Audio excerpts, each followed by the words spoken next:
Picture this, the sun's out, you're by the pool, and you're looking for a great book to read. I can help. Here's my guide to the best summer things to read by Stephen King. Hi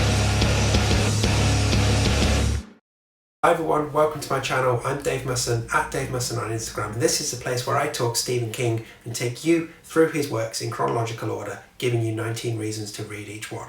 I also do specials every now and again, and that is what this one is.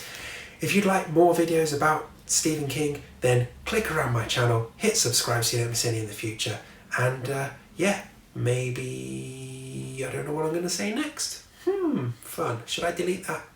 Nah.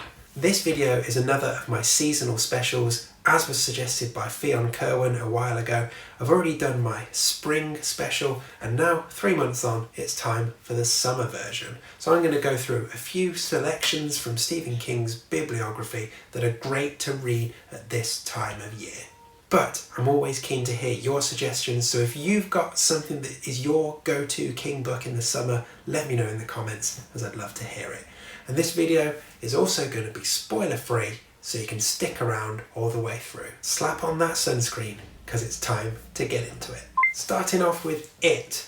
Now if you're looking for one King book that might well grab you and hold you for an entire summer holiday, it is It. This one's probably the perfect King summer read. The majority of this mega plot takes place in the summer, and it just feels like an appropriate time of year to read it. It's an epic, heartfelt adventure that deserves you giving it the space to take your time over it and enjoy it. And also, scary killer clowns. I mean, summer's a good time for that, right?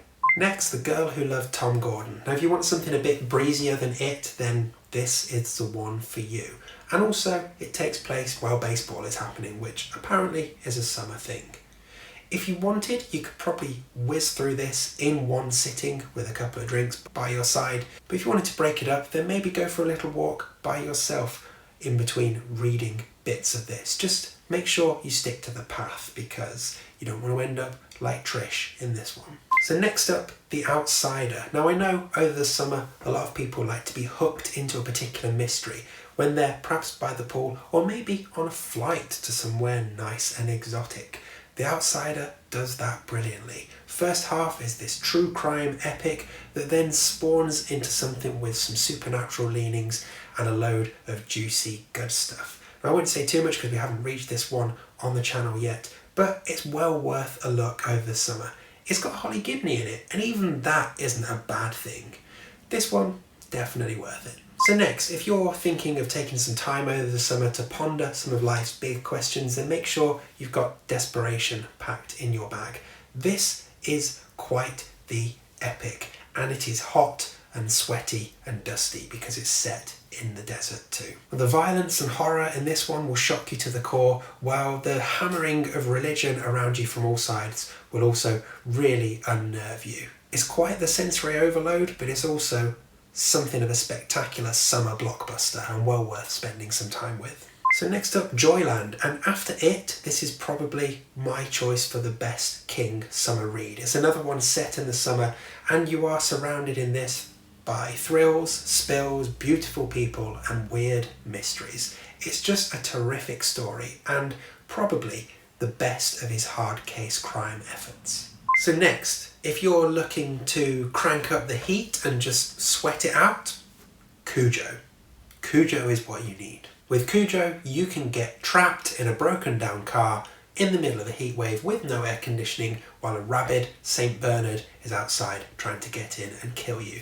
It's the relaxing summer everyone dreams about. So lastly, I'm going to pick one from different seasons, but I'm going to pick The Body. Potentially a controversial choice because The Body is the autumn or the fall choice in different seasons, and it is set over Labor Day weekend, which is just into September, so technically not summer. But The Body just screams late summer to me, and the story wouldn't happen if you weren't still on your school's summer vacation.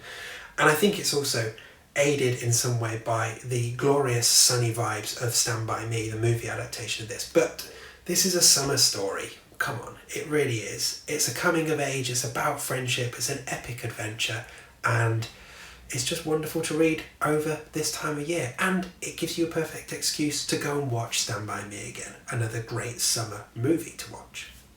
So there we go, some picks from me of what from King's work you should be reading over the summer. But let me know your favourite summer King reads in the comments. If you want more videos of me going through Stephen King, you've come to the right place. There's loads here. Click around, have a look, see what you find, and hit subscribe so you don't miss any more in the future. And if you want to come and chat King on Instagram, I'm at Dave Musson, always happy to hear from you. I'll be back with another seasonal special in another 3 months, but next time we're jumping back into the books and another collection of short stories. So stay out of the sun, enjoy yourself this summer, but also keep coming back to my channel for more King, okay?